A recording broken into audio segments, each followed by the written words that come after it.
Here we are again, another day, another review. This time we've got the Elecfresh Underseat storage. This is basically very similar to Tesla's Underseat storage. And this one, we get these two divider boxes that Tesla has stopped giving out. I'm really upset at Tesla for not providing these little storage bins. We don't know why they just stopped, but at one point we had them and then they completely removed them from all history of that product and they are no longer included. So only the early adopters received the little storage bins for their Underseat.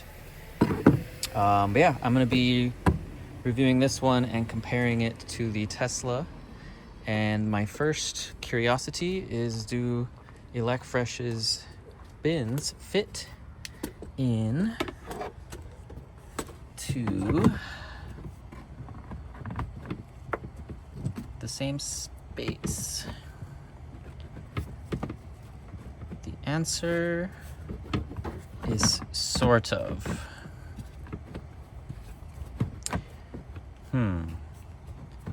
I would say, well, yeah, it fits, but that's going to be rattling around for sure. It has too much play. So if Elecfresh were to make these separately, they need to do some tweaking. You'll see in a second here, they've got these little tabs. Tesla does not. There's nothing for those to sit into. Initial idea, you could put some Velcro adhesive strips on the bottom, stick that on the bottom. That way you would have a removable bin and it would prevent it from rocking around, but I don't know if I'd recommend that. It doesn't feel right. So yeah, it fits, but not to at least my liking. I wouldn't recommend getting little bins unless they were tweaked to sit inside of Tesla's a little bit better. But I'm gonna take out the Tesla installed one and then we'll pop this baby in. It should be pretty much the exact same setup and we'll see how that looks in just a sec. In fact, before we put in the Tesla one, why not compare the two right on top of each other? Here they are. Pretty much the same design. Tesla's.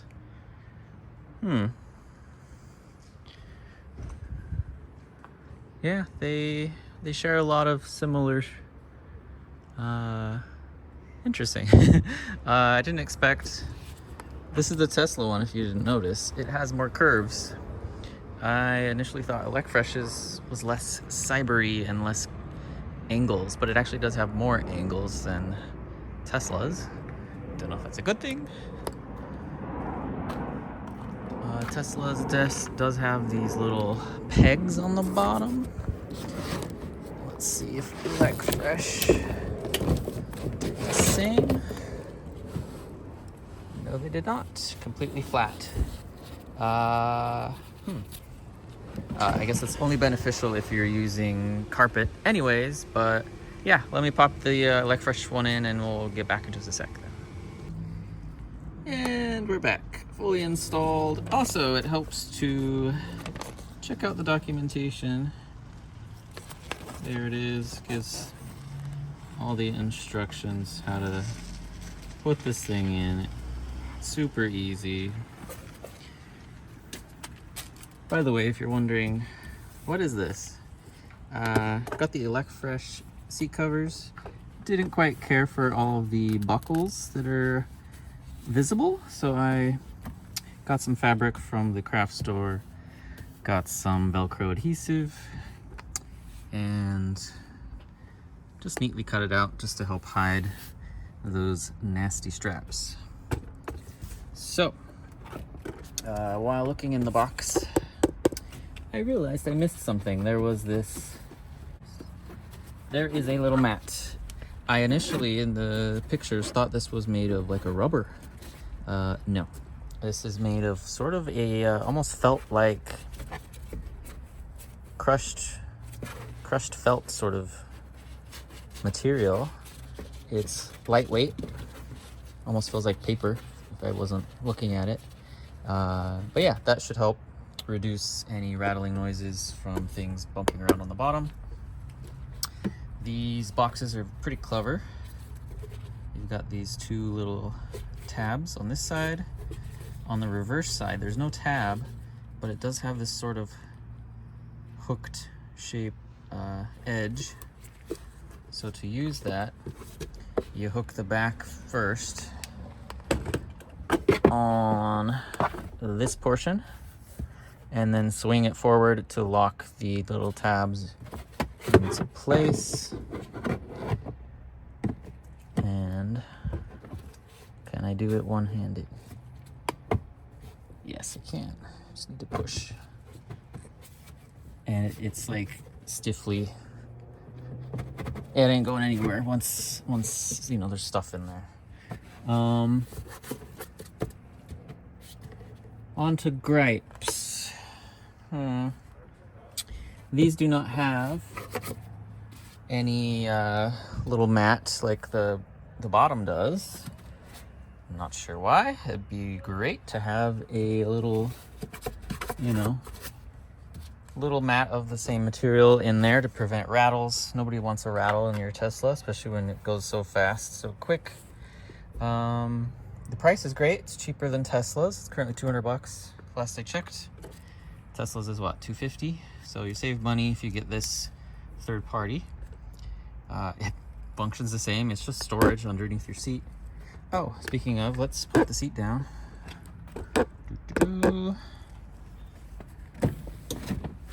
And ooh, there we go. Had to push a little extra hard, but it does fit.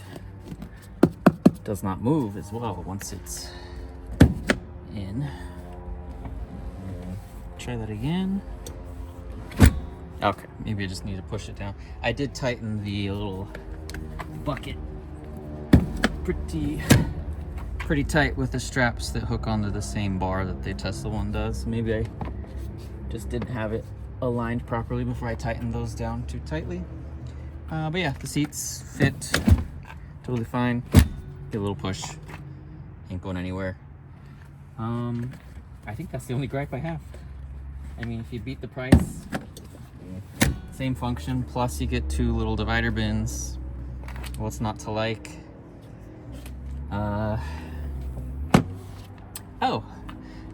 Someone suggested on the forums, hey, why didn't you just make this into two parts? So have one for the one seat and then the 2/3 for the other two seats. That way you could choose to have just one or have it underneath the other two seats. That would have been cool.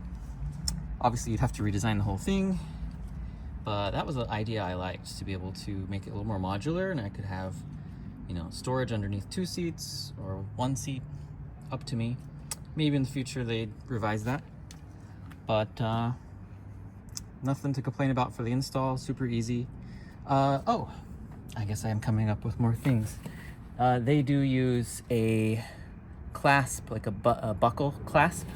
Tesla uses a Velcro strap.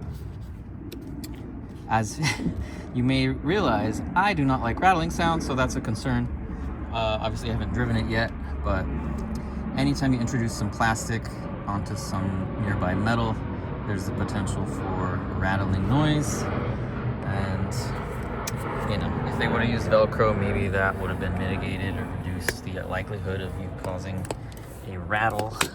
Let's see if I can get down there. So there you go. See, it's touching the metal. I assume all you gotta do is make it so it's in the middle of the air, can't rattle anymore.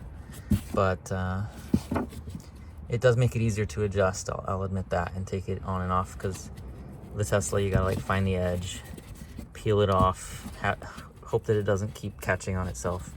So there's pros and cons of using buckles versus Velcro. Yeah, fits well. No issues with that. Overall, I mean, unless you need to use your Tesla voucher, you probably should just get this one instead, since it's cheaper and functions the same plus more. But again, I wish there was a little cushion of some sort, because I plan on putting smaller, probably noisy objects in here that are gonna probably rattle around. So I might need to find some sort of silicone pad, or I don't know, maybe a microfiber cloth, and put that on the bottom if it starts rattling around. I think that'll conclude it for this one, but yeah, leave a comment. What do you think? Is this one better than Tesla's? I'd say so. Also, be sure to subscribe, hit that bell button. More great Cybertruck content always coming soon. See ya.